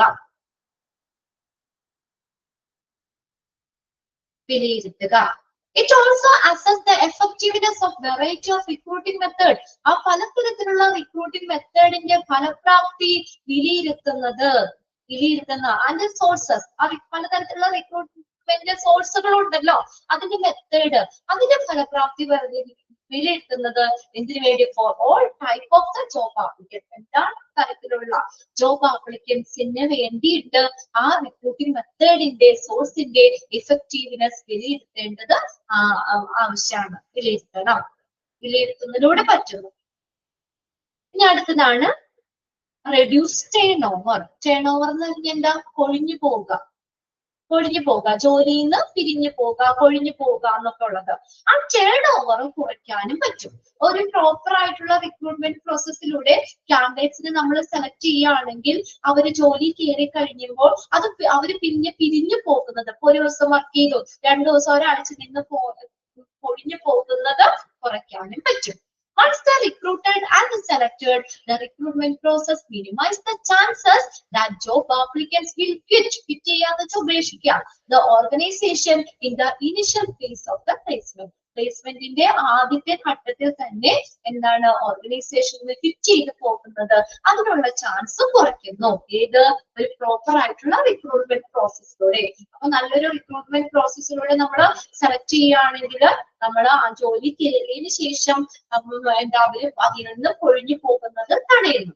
Then this is turned result in prevention of potential employee. അപ്പൊ അതെന്തിലേക്ക് കാരണമാകുന്നു? അതിന് കഴിവുള്ള എംപ്ലോയീസിനെ നിലനിർത്താനായിട്ട് കാരണമാകുന്നു. Proper ആയിട്ടുള്ള recruitment നടത്തി ആ ജോലിക്ക് ഏറ്റവും അനുയോജ്യമായിട്ടുള്ളവരെയാണ് സെലക്ട് ചെയ്തേക്കുന്നത്. അപ്പൊ അവര് പിന്നീട് ആ ജോലി വേണ്ടാന്ന് വെച്ച് പോകേണ്ട ആവശ്യമില്ലല്ലോ. വെറുതെ നമ്മള് ജോലി കൊടുക്കുകയാണെങ്കിൽ ചിലപ്പോൾ അവർ ഒരാഴ്ച 2 ആഴ്ച കഴിയുമ്പോൾ അവർക്കുടെ കഴിവിനനുസരിച്ചുള്ള ജോലി ആയിരിക്കില്ല, അവർക്ക് അല്ലെങ്കിൽ ആപ്റ്റ് ആയിട്ടുള്ള ജോലിയല്ല, അങ്ങനെ വേണമെങ്കിൽ അവര് ജോലിയിൽ നിന്ന് പിരിഞ്ഞു പോകാൻ സാധ്യതയുണ്ട്.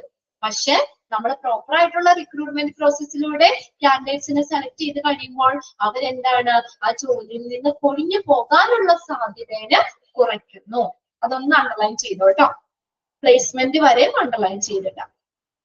ഇത്രയൊക്കെയാണ് ഒബ്ജക്റ്റീവ്സ്. Importance of recruitment. റിക്രൂട്ട്മെന്റിന്റെ പ്രാധാന്യം. എന്തിനൊക്കെ വേണം റിക്രൂട്ട്മെന്റ്? പ്രസന്റ് ഫ്യൂച്ചർ റിക്വയർമെന്റ്സ് നിർണ്ണയിക്കാൻ, പിന്നെ ആപ്ലിക്കൻസിന്റെ പൂള് കൂട്ടാം, ക്രിയേറ്റ് ചെയ്യുക, അത് ഇൻക്രീസ് വർദ്ധിപ്പിക്കുക അല്ലെ, എന്നാലാണ് നല്ല രീതിയിൽ റിക്രൂട്ട്മെന്റ് പറ്റുള്ളൂ. ഇതാണ്. പിന്നെ അടുത്തത് increase the success rate of സെലക്ഷന്റെ സക്സസ് റേറ്റ് വർദ്ധിപ്പിക്കുക. പിന്നെ ഓർഗനൈസേഷന്റെ ഒബ്ലിഗേഷൻസ്, അവരുടെ കടമകള് പാലിക്കുന്നു. പിന്നെ അടുത്തത് ഇൻക്രീസ് ആൻഡ് ഇവാലുവേറ്റ് എഫക്റ്റീവ്നെസ്, ഫലപ്രാപ്തി വർദ്ധിപ്പിക്കുകയും വിലയിരുത്തുകയും ചെയ്യുന്നു. ടേൺ ഓവർ കുറയ്ക്കും, റെഡ്യൂസ് ടേൺ ഓവർ. 6 പോയിന്റ്സ് ഒന്ന് നോട്ട് ചെയ്ത് വെക്കണം കേട്ടോ. ഇത്രയും കാര്യങ്ങളാണ് നമ്മൾ അവിടെ റിക്രൂട്ട്മെന്റിന്റെ കാര്യങ്ങൾ പറയുന്നത്. ആ ഒരു സെക്ഷൻ അവിടെ കഴിഞ്ഞു കേട്ടോ. മെറിറ്റ്സ് പറഞ്ഞു, ഡിമെറിറ്റ്സ് പറഞ്ഞു, ഇമ്പോർട്ടൻസ് ഓഫ് റിക്രൂട്ട്മെന്റ്. ഇനി അടുത്തതാണ് സെലക്ഷൻ എന്ന് പറയുന്നത്. നമുക്ക് എല്ലാവർക്കും അറിയാം എന്താണ് സെലക്ഷൻ എന്ന് പറയുന്നത്. എന്താ സെലക്ഷൻ? അപ്പൊ നിങ്ങൾ ഒരു 1-2 പേരെ സെലക്ട് ചെയ്യാൻ പറയുകയാണെങ്കിൽ എന്താ ഞാൻ ചെയ്യാ? ഇപ്പൊ നമ്മുടെ ക്ലാസ്സിൽ എത്ര കുട്ടികൾ കയറിയിട്ടുണ്ടെന്ന് ഒരു ലിസ്റ്റ് ഉണ്ട് അല്ലെ. നിങ്ങളുടെ ലിസ്റ്റിൽ നിന്ന് ഞാൻ എന്ത് ചെയ്യുന്നു? അതില് എന്താണ് ക്വാളിഫിക്കേഷൻ അല്ലെങ്കിൽ എന്താണെന്ന് നോക്കിയിട്ട് കറക്റ്റ് ആയിട്ടുള്ള 2 പേരെ ഞാൻ സെലക്ട് ചെയ്തു. അപ്പൊ എന്താ അവിടെ നടക്കുന്നത്? സെലക്ഷൻ എന്ന് പറഞ്ഞാൽ എന്താ?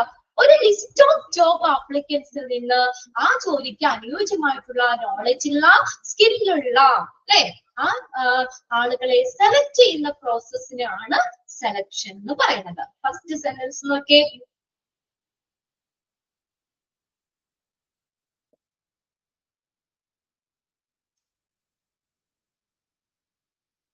Concept of selection. സെലക്ഷന്റെ ആശയം എന്താണ് സെലക്ഷൻ?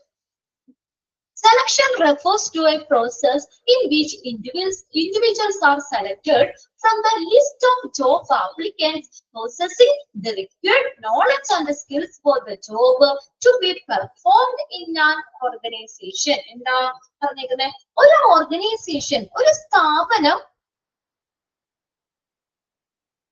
എന്താണ്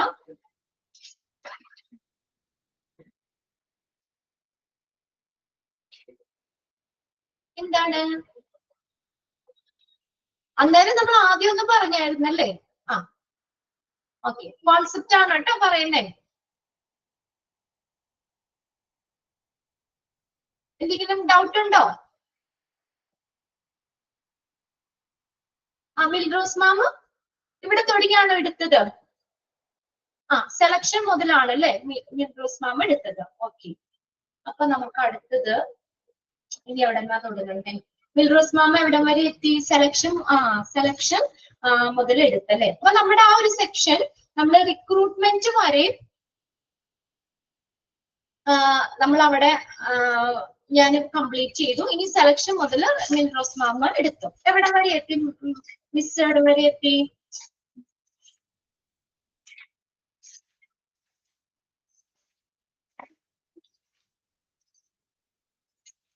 എന്നാ നമുക്ക് അടുത്ത സെക്ഷനിൽ ഇന്റർവ്യൂസിന്റെ തുടങ്ങിയാലോ? Employment interviews.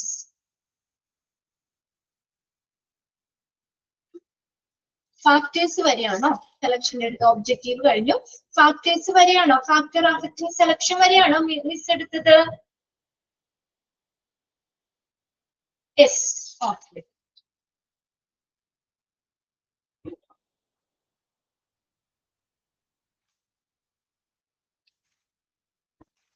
അങ്ങനെയാണെങ്കിലേ നമുക്ക് പിന്നെ അവിടെ application form, content, disadvantages of application form, selection test, aptitude test, knowledge, നമുക്ക് അവിടെ അങ്ങനെയാണ്. ഇന്റർവ്യൂസ്, എംപ്ലോയ്മെന്റ് ഇന്റർവ്യൂസ് മുതൽ നമുക്ക് എന്നാ നോക്കാം.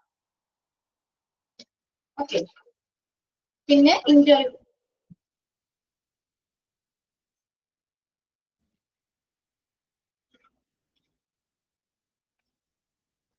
റിക്രൂട്ട്മെന്റ് ആൻഡ് സെലക്ഷൻ ഒന്നുകൂടി പറഞ്ഞു പോകണോ? കുറച്ചല്ലേ, ഇന്നിപ്പോ നമ്മൾ കുറച്ചേ എടുത്തുള്ളൂ. ഇന്നിപ്പോ നമ്മൾ എവിടെ നിന്നാ എടുത്തത്? നമ്മള് എക്സ്റ്റേണൽ സോഴ്സസ്, ഡയറക്റ്റ് മെത്തേഡ് ഒന്ന് റിമൈൻഡ് ചെയ്യാൻ വേണ്ടിയാണല്ലോ. ജസ്റ്റ് ഒന്ന് ഞാൻ പറഞ്ഞു പോകാം. നിങ്ങൾക്ക് എക്സാമിന്റെ സമയമാകുമ്പോഴത്തേക്കാണ് നിങ്ങൾക്ക് റിവിഷനേ, അല്ലാതെ നമുക്കുള്ള ക്ലാസ്സുകൾ അങ്ങനെ ഇതാക്കാൻ പറ്റില്ലല്ലോ. കുറച്ച് പോർഷൻസ് അല്ലേ നമ്മൾ എടുക്കുന്നുള്ളൂ. എക്സാമിന്റെ സമയമാകുമ്പോഴത്തേക്ക് നിങ്ങൾക്ക് എന്തായാലും റിവൈസ് ചെയ്ത് തരാം കേട്ടോ. പിന്നെ ഞാൻ എടുത്തത് ഒന്നുകൂടി ഞാൻ പെട്ടെന്ന് ഒന്ന് പറയാം. നമ്മള് ഡിമെറിറ്റ്സ് ആണ് അല്ലെ? ഡിമെറിറ്റ്സ്, ഒരു എക്സ്റ്റേണൽ സോഴ്സ് ഓഫ് റിക്രൂട്ട്മെന്റിന്റെ ഡിമെറിറ്റ്സ് എന്തൊക്കെയാണ്? 4 പോയിന്റ്സ് ആണ് നമ്മൾ പറഞ്ഞത്.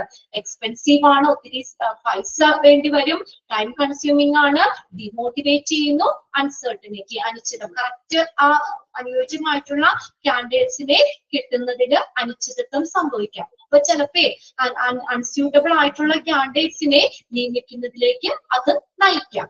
ഓക്കെ, പിന്നെ അടുത്തത് നമ്മള് ഇമ്പോർട്ടൻസ് ആണ്. ആ 6 പോയിന്റ്സ് നിങ്ങളൊന്ന് നോട്ട് ചെയ്യാം കേട്ടോ. എന്തൊക്കെയാണ് റിക്രൂട്ട്മെന്റിന്റെ പ്രാധാന്യം എന്ന് പറയുന്നത്? എന്തിനു വേണ്ടിയിട്ട്? പ്രസന്റ് ഫ്യൂച്ചർ ആവശ്യകതകളെ നിർണ്ണയിക്കാൻ അല്ലെ? ഓർഗനൈസേഷനിൽ എപ്പോഴും ഒഴിവുകൾ ഉണ്ടാവുമല്ലേ? നിലവിലും അതുപോലെ തന്നെ ഫ്യൂച്ചറിലേക്കും വേക്കൻസി ഉണ്ടാവും. അപ്പൊ ആ ഒരു വേക്കൻസി ഫില്ല് ചെയ്യുന്നതിന് എന്താണ്? റിക്രൂട്ട്മെന്റ് എന്തായാലും വേണം അല്ലെ? അപ്പൊ അതുപോലെ എന്താണ്? അനുയോജ്യമായിട്ടുള്ള ജോബ് ആപ്ലിക്കൻസിനെ, ഹയർ ജോബ് പൊസിഷനിലേക്ക് വേണ്ടിയിട്ടുള്ള ജോബ് ആപ്ലിക്കൻസിനെ തയ്യാറാക്കുന്നതിനും ഐഡന്റിഫൈ ചെയ്യുന്നത് ഇതില് റിക്രൂട്ട്മെന്റിൽ ഉൾപ്പെടുന്നു. പിന്നെ ആപ്ലിക്കൻസിന്റെ പൂളിന്റെ കാര്യം പറഞ്ഞു. നമ്മൾ എപ്പോഴും കമ്പനി ആഗ്രഹിക്കുന്ന എന്താണ്? ആപ്ലിക്കൻസിന്റെ പൂള് കൂടണം, ഒരു ഗ്രൂപ്പ് ഓഫ് ആപ്ലിക്കൻസ് വേണം എന്നാണ്. എങ്കിലാണ് എന്ത് ചെയ്യാൻ പറ്റുള്ളൂ? അവർക്ക് ഏറ്റവും സ്യൂട്ടബിൾ ആയിട്ടുള്ളവരെ അതിൽ നിന്ന് സെലക്ട് ചെയ്യാൻ പറ്റുള്ളൂ. അപ്പൊ അതാ പറഞ്ഞേക്കുന്നത്. ആ ആപ്ലിക്കൻസിന്റെ പൂള് ഇൻക്രീസ് കൂടുമ്പോൾ ആ സെലക്ഷന്റെ മൂല്യം വർദ്ധിക്കുന്നു. അത് അണ്ടർലൈൻ ചെയ്യാൻ ഞാൻ പറഞ്ഞിട്ടുണ്ട്. The worth of the selection to an organization rises with the increase in the pool of potential candidates. പിന്നെ അടുത്തത് increase the success rate of selection. എപ്പോഴാ സക്സസ് റേറ്റ് കൂടാന്ന് പറഞ്ഞത്? നമ്മള് ക്വാളിഫിക്കേഷൻ കുറഞ്ഞ ആപ്ലിക്കൻസിന്റെ പെർസെന്റേജ് കുറയുമ്പോഴ് അല്ലേ? ക്വാളിഫിക്കേഷൻ കുറഞ്ഞ ആപ്ലിക്കൻസ് അവരുടെ പെർസെന്റേജ് കുറയുമ്പോൾ സെലക്ഷന്റെ മൂല്യം കൂടും. ഉണ്ടോ? വെറുതെ നമ്മൾ അവർക്ക് വേണ്ടി ഒരു ക്വാളിഫിക്കേഷൻ ഇല്ലാത്തവരെ റിക്രൂട്ട്മെന്റ് നടത്തി അങ്ങനെ അവർക്ക് വേണ്ടി സമയം ചെലവഴിക്കേണ്ട ആവശ്യമില്ലല്ലോ. അപ്പൊ ആ ഒന്നാമത്തെ സെന്റൻസ് അവിടെ അണ്ടർലൈൻ ചെയ്തിട്ടാണ്. Lowering the percentage of applicants who are either less qualified or undesired. അഭികാമ്യമല്ലാത്ത ക്വാളിഫിക്കേഷൻ കുറഞ്ഞ ആപ്ലിക്കൻസിന്റെ പെർസെന്റേജ് കുറയ്ക്കുക എന്നുള്ളത് എന്താണ്? സക്സസ് റേറ്റ് ആണ്. സെലക്ഷന്റെ സക്സസ് റേറ്റിനെ കാണിക്കുന്നു. ആ സെന്റൻസ് അണ്ടർലൈൻ ചെയ്യണം. KS എന്താണ്? നോളജ്, സ്കിൽസ്, എബിലിറ്റി എന്നുള്ളത് നോക്കി വെക്കാം. പിന്നെ അടുത്തതാണ് മീറ്റ്സ് ഓർഗനൈസേഷൻ ഓബ്ലിഗേഷൻസ്. ഓർഗനൈസേഷന്റെ ബാധ്യതകള് നിറവേറ്റുന്നു. അതെങ്ങനെയായിരിക്കണം എന്ന് പറഞ്ഞേക്കണേ. അവിടെ ഒരു കാര്യം പറഞ്ഞു നമ്മള്. ഒന്നാമത്തെ സെന്റൻസ് അണ്ടർലൈൻ ചെയ്തിട്ട് ഒബ്ജക്റ്റീവ് എന്താണ്? എന്താണ് ഒബ്ജക്റ്റീവ് എന്ന് പറയുന്നത്? Meet the organisation legal and social obligation. ആ സ്ഥാപനത്തിന്റെ ഈ നിയമപരമായിട്ടുള്ള സാമൂഹികപരമായിട്ടുള്ള ബാധ്യതകളെ, കടമകളെ എന്ത് ചെയ്യാൻ പാലിക്കുക. അത് എങ്ങനെയായിരിക്കണം എന്ന് പറഞ്ഞേക്കണേ. ആ ഡെമോഗ്രാഫിക് കോമ്പോസിഷൻ ഓഫ് ദ വർക്കേഴ്സിന്റെ ഡെമോഗ്രാഫിക് കോമ്പോസിഷൻ അനുസരിച്ചായിരിക്കണം. അതാണ് ഇവിടെ പറഞ്ഞേക്കുന്നത്. The demographic features of selected candidates ഏതിന് പ്രൊപ്പോർഷണൽ ആയിരിക്കണം? Narrowly proportional to the features of the applicant's pool. Applicants poolsന് എങ്ങനെയായിരിക്കണം? ഡയറക്ട്ലി പ്രൊപ്പോർഷണൽ ആയിരിക്കണം. പിന്നെ അടുത്തതാണ് ഇൻക്രീസ് ആൻഡ് ഇവാലുവേറ്റ് എഫക്റ്റീവ്നെസ്. നമ്മുടെ ഫ്യൂച്ചറിലേക്കുള്ള പ്രസന്റ് ആയിട്ടുള്ള ഫലപ്രാപ്തി ആ ഇൻഡിവിജ്വൽസിന്റെയും ഓർഗനൈസേഷന്റെയും ഫലപ്രാപ്തി വർദ്ധിക്കുന്നത് ഇതിലൂടെ due to the recruitment. Increased due to the recruitment എന്ന പ്രോസസ്സിലൂടെ ആ ഓർഗനൈസേഷന്റെ ആ ഇൻഡിവിജ്വലിന്റെ എഫക്റ്റീവ്നെസ് പ്രസന്റ് ആയിട്ടുള്ളത് ഭാവിയിലേക്കുമുള്ള ഫലപ്രാപ്തി വർദ്ധിപ്പിക്കുന്നു. പിന്നെ അടുത്തതാണ് പറഞ്ഞത് റെഡ്യൂസ് ദ ടേൺ ഓവർ കുറയ്ക്കുക എന്നുള്ളത് അല്ലെ. അതായത് എന്താ? നമ്മള് പ്രോപ്പർ ആയിട്ട് റിക്രൂട്ട്മെന്റ് നടത്തി അവരെ സെലക്ട് ചെയ്യുമ്പോൾ പിന്നെ അവര് ജോലി കയറി പൊഴിഞ്ഞു പോകാനുള്ള ആവശ്യമില്ലല്ലോ. അവര് ആ കറക്റ്റ് ക്വാളിഫിക്കേഷൻ നല്ല സ്കില്ലുള്ളവരെ സെലക്ട് ചെയ്തേക്കുന്നത്. അപ്പൊ ആ പ്ലേസ്മെന്റിന്റെ ആദ്യഘട്ടത്തിൽ തന്നെ അവിടുന്ന് പൊഴിഞ്ഞു പോകുന്നത് തടയാനും പറ്റും. ഇന്നെടുത്ത് അത്രയും ക്ലിയർ അല്ലേ? ഓക്കെ അല്ലേ നിങ്ങൾക്ക് 6 പോയിന്റ്സ് വരെ? ഇനി നമുക്ക് എക്സാം ആകുമ്പോഴത്തേക്കും ഒന്നുകൂടി നമുക്കൊന്ന് ഓർമ്മപ്പെടുത്താം കേട്ടോ. ഇനി അപ്പൊ ഞാൻ എടുക്കാൻ പോകുന്നത് നമുക്ക് ഇന്റർവ്യൂ മുതലെല്ലാം തുടങ്ങാം കേട്ടോ. ഇനി ഇന്റർവ്യൂ ഇത് നമ്മള് എക്സാമിന് വേണ്ടി മാത്രമല്ല, നിങ്ങള് കുറച്ചങ്ങോട്ട് പോകും കേട്ടോ. ഇന്റർവ്യൂ സെലക്ഷൻ ഒക്കെ കഴിഞ്ഞിട്ട് ടെസ്റ്റുകൾ വരുന്നുണ്ട് ഓരോ ഇതും. അത് കഴിഞ്ഞിട്ടാണ് നമുക്ക് അവിടെ ഇന്റർവ്യൂ വരുന്നത്.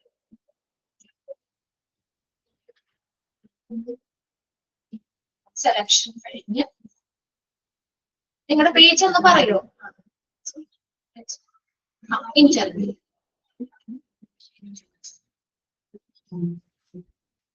Interview process. എംപ്ലോയ്മെന്റ് ഇന്റർവ്യൂ എന്ന് പറഞ്ഞൊരു പോർഷൻ ഇല്ലേ, അവിടെ തുടങ്ങി നമുക്കെന്നാ ഇനി എടുക്കാം കേട്ടോ. അവിടെ വരെ മിസ് എടുത്തോളും. സെലക്ഷൻ കഴിഞ്ഞു, medical examination, preliminary interview, application, selection ടെസ്റ്റുകള്, ടൈപ്പ് ഓഫ് ടെസ്റ്റുകള്. അത് കഴിഞ്ഞിട്ട്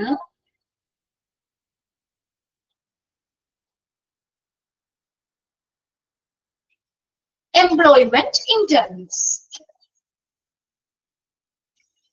അവിടെ നിന്ന് തുടങ്ങാം നമുക്ക്. ഒരു അടുത്ത സെലക്ഷൻ കഴിഞ്ഞിട്ട് പിന്നെ ടെസ്റ്റുകൾ തുടങ്ങുള്ളൂ. Type of test.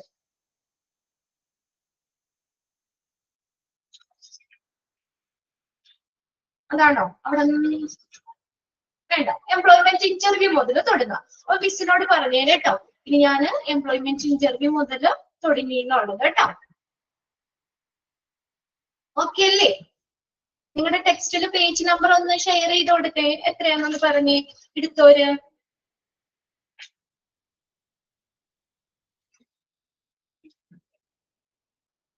Difference aptitude test, achievement test കഴിഞ്ഞിട്ട് നെക്സ്റ്റ് ആണ് പേജ് നമ്പർ 37. ഇത് നമ്മളെ എക്സാമിന് വേണ്ടി മാത്രമല്ല, നിങ്ങളും പല ഇന്റർവ്യൂസിനൊക്കെ ടെക്സ്റ്റ് കിട്ടിയില്ല, കരിഷ്മക്ക് ടെക്സ്റ്റ് കിട്ടിയില്ല എന്നാ പഠിത്തം കിട്ടുമായിരിക്കും കേട്ടോ. നിങ്ങളൊന്ന് നോക്കാം. ടെക്സ്റ്റ് ഉള്ളവരെടുക്കാം. 37 ആണ് എംപ്ലോയ്മെന്റ് ഇന്റർവ്യൂ. ഇത് നമ്മൾ എക്സാമിന് വേണ്ടി മാത്രമായിട്ട് നിങ്ങൾ പഠിക്കരുത്. ഈ സെക്ഷൻ കുറെ കാര്യങ്ങൾ നമ്മളത് മനസ്സിലാക്കി വെക്കുക. നമുക്കും ഇനി നിങ്ങൾക്കും പല ഇന്റർവ്യൂസിനൊക്കെ ചിലപ്പോൾ പോകേണ്ടി വരാം. അപ്പൊ നമ്മുടെ ഇന്റർവ്യൂ എന്താണ്, ഇന്റർവ്യൂവിൽ ചെയ്യാൻ പറ്റുന്ന കാര്യങ്ങൾ എന്തൊക്കെയാണ്, പലതരത്തിലുള്ള ഇന്റർവ്യൂസ് ഏതൊക്കെയാണ്, ഇന്റർവ്യൂ പ്രോസസ്, ഇന്റർവ്യൂവിന്റെ അറേഞ്ച്മെന്റ്സ്, ഇന്റർവ്യൂ ചെയ്യാൻ പറ്റുന്നത് ചെയ്യാൻ പറ്റാത്ത കാര്യങ്ങൾ, അങ്ങനെയൊക്കെ കുറച്ച് കാര്യങ്ങളൊക്കെയാണ് ഇനി വരുന്നത് കേട്ടോ. അതുപോലെ നോക്കാം. ഒന്നാമത്തെ നോക്കിയേ, employment interviews. An interview is a method used for selection purposes. ഒരു സെലക്ഷൻ പർപ്പസിന് വേണ്ടി ഉപയോഗിക്കുന്ന ഒരു മെത്തേഡാണ് ഇന്റർവ്യൂ. ഇന്റർവ്യൂ നടത്തിയിട്ടല്ലേ എന്തായാലും നമ്മൾ സെലക്ട് ചെയ്യുള്ളൂ അല്ലേ? എംപ്ലോയ്മെന്റ് ഇന്റർവ്യൂ, എംപ്ലോയ്മെന്റ് എന്ന തൊഴിൽപരമായിട്ടുള്ള ഇന്റർവ്യൂ, ജോലിക്ക് വേണ്ടിയുള്ള interview.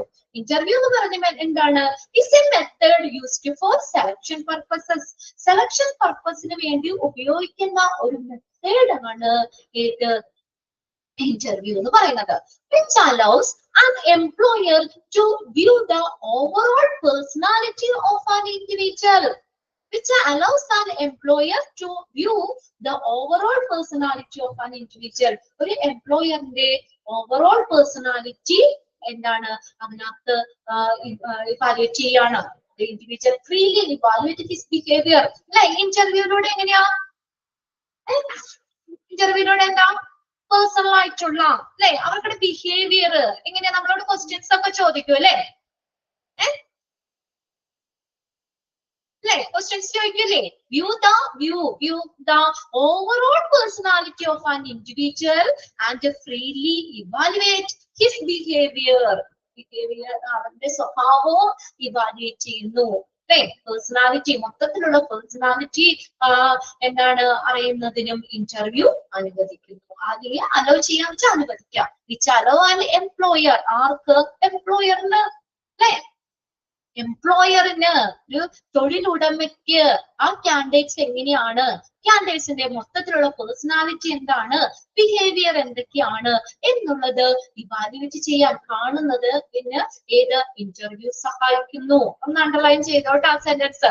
Dash is a method used for selection purposes which allow an employer to view the overall personality of an individual and freely evaluate his behavior.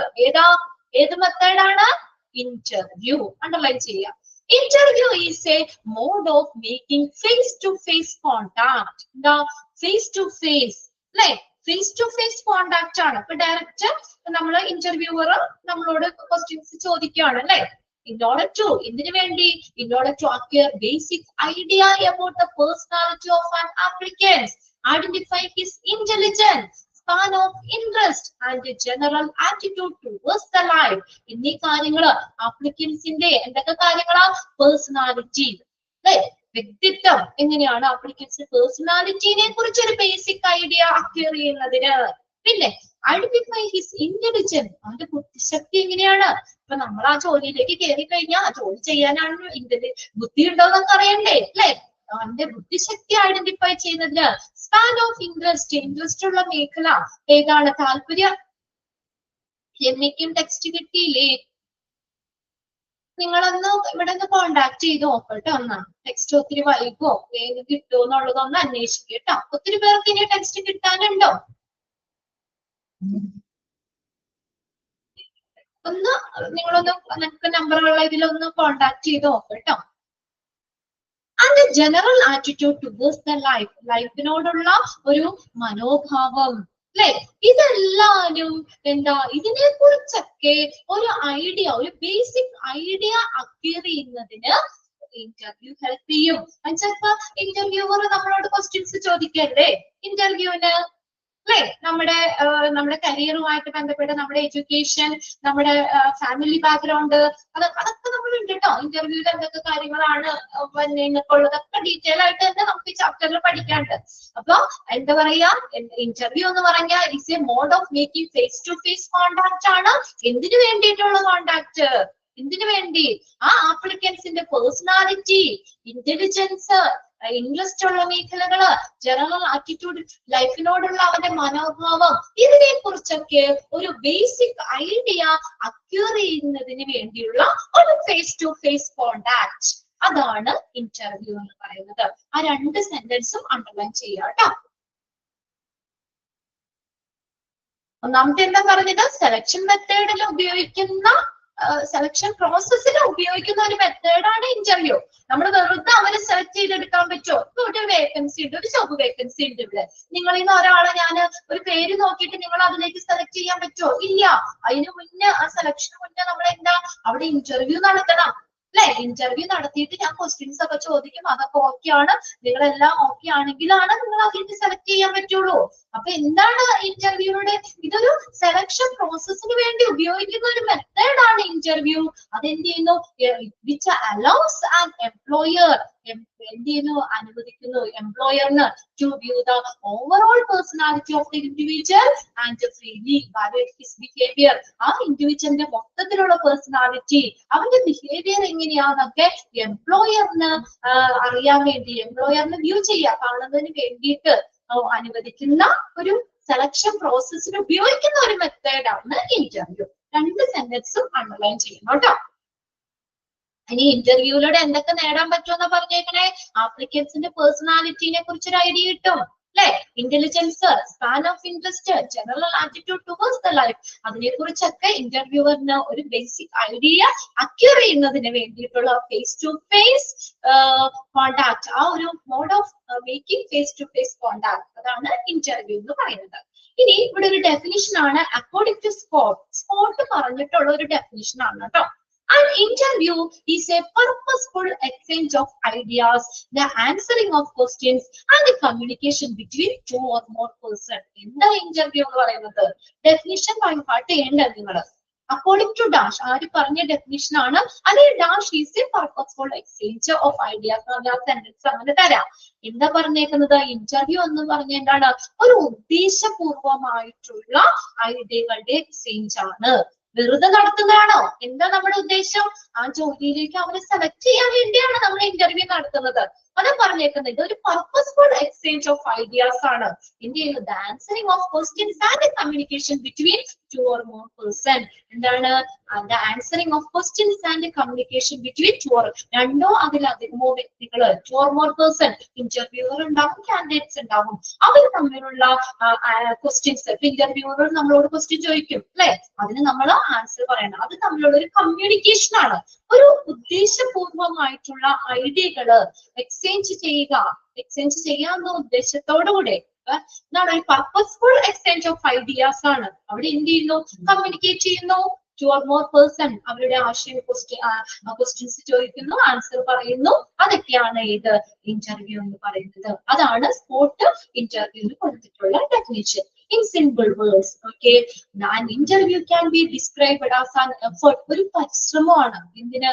To obtain maximum information about the candidates regarding his fitness for the job. അല്ലെ? ആ ജോലിക്ക് fit ആണോ, അല്ലെ? ആ ജോലിക്ക് അവൻ fit ആണോ എന്നതുമായി ബന്ധപ്പെട്ട് കാൻഡിഡേറ്റ്സിനെ കുറിച്ചുള്ള മാക്സിമം ഇൻഫർമേഷൻ നേടിയെടുക്കാനുള്ള, ഇൻഫർമേഷൻ ഒബ്റ്റെയിൻ ചെയ്യാന്ന് വെച്ചാൽ ലഭിക്കാനുള്ള ഒരു എഫേർട്ടാണ് ഇന്റർവ്യൂ എന്ന് പറയുന്നത്, അല്ലെ? അപ്പൊ ഇവിടെ ഒരു ചോദ്യം ഉണ്ട് കേട്ടോ, ഇന്ന ക്വാളിഫിക്കേഷൻ ഉള്ളവരെയാണ്. അപ്പൊ ഞാൻ ഓരോരുത്തരോട് ക്വസ്റ്റ്യൻ ചോദിക്കും. പേരെന്താണ്? നിങ്ങളുടെ വീട് എവിടെയാണ്? നിങ്ങൾ എന്താണ് പഠിച്ചത്? എക്സ്പീരിയൻസ് ഉണ്ടോ? ഇങ്ങനെയുള്ള കാര്യങ്ങളൊക്കെ ഞാൻ ചോദിക്കും, അല്ലെ? അപ്പൊ എനിക്ക് എന്താ വേണ്ടത്? കാൻഡിഡേറ്റ്സിൽ നിന്ന് മാക്സിമം വിവരങ്ങൾ കിട്ടണം. നിങ്ങളുടെ മാക്സിമം ഇൻഫർമേഷൻ ആ ജോലിയുമായി ബന്ധപ്പെട്ട്, ആ ജോലിയുടെ ഫിറ്റ്നസ്സുമായിട്ട് ബന്ധപ്പെട്ട് എനിക്കറിയേണ്ടത് ആ ജോലിക്ക് നിങ്ങൾ ഫിറ്റ് ആണോ? അതിനുവേണ്ടി നിങ്ങളിൽ നിന്ന് എനിക്ക് കുറച്ച് കാര്യങ്ങൾ അറിയണം. അതാണ് ഇന്റർവ്യൂ എന്ന് പറയുന്നത്. ക്ലിയർ ആയെന്നൊക്കെ? ആ രണ്ട് ഡെഫിനിഷനും അണ്ടർലൈൻ ചെയ്തിട്ടുണ്ട് അവിടെ. സ്കോട്ട് പറഞ്ഞിട്ടുള്ള ഡെഫിനിഷനും പിന്നെ രണ്ടാമത്തെ dash can be described as an effort, ഒരു പരിശ്രമമാണ്. എന്തിനു വേണ്ടി?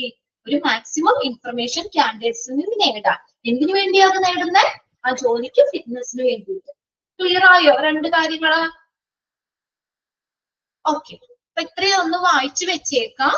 ഇന്നിപ്പോ എടുത്തേന്ന് ബേസ് ചെയ്തിട്ട് 5 ക്വസ്റ്റ്യൻസ് ഞാൻ മോക്ക് ടെസ്റ്റിൽ ഇന്ന് ഇവിടെ കൊടുക്കും, നാളത്തേക്ക് കിട്ടും. അത് നിങ്ങൾ കറക്റ്റ് ആയിട്ട് ചെയ്ത് പോകാം കേട്ടോ. ടെക്സ്റ്റ് കിട്ടാത്തവര് ജസ്റ്റ് നിങ്ങൾക്ക് നമ്പർ ഉണ്ടെങ്കിൽ ഒന്ന് വിളിച്ചൊന്ന് ചോദിച്ചു വേണമെങ്കിൽ നമുക്ക് ടെക്സ്റ്റ് അടുത്ത് തന്നെ കിട്ടാറായോ എന്നുള്ളത് കേട്ടോ. ഓക്കെ, പിന്നെ വേറെ ഒന്നുമില്ല, നെക്സ്റ്റ് ക്ലാസ്സിൽ കാണാം കേട്ടോ. അപ്പൊ മിലു മാമിനോട് പറഞ്ഞേരെ നിങ്ങള്, ഞാനിവിടെ ഇന്റർവ്യൂ മുതൽ രമ്യ മിസ് തൊടിച്ചിട്ടുള്ള കാര്യം കേട്ടോ. ഇതൊരു വലിയ ചാപ്റ്റർ ആയതുകൊണ്ടാണ് കേട്ടോ ഇങ്ങനെ ഷെയർ ചെയ്തെടുക്കുന്നത്. നിങ്ങൾക്ക് ആ ഫസ്റ്റ് 1, 2, 3 ചാപ്റ്റർ കഴിയുമ്പോഴേ എക്സാം ഉണ്ടാവും. അപ്പൊ അപ്പത്തേക്കും നമുക്ക് ആ ചാപ്റ്റർ ഏകദേശം തീർക്കാൻ വേണ്ടിയിട്ടാണ്.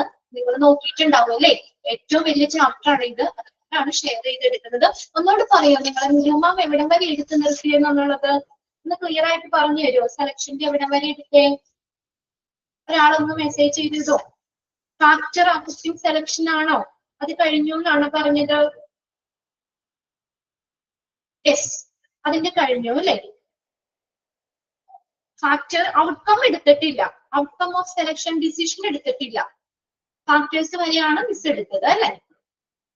ഇല്ല. ഓക്കെ ഓക്കെ, താങ്ക് യു കേട്ടോ. നെക്സ്റ്റ് ക്ലാസ്സിൽ കാണേ. Okay, by.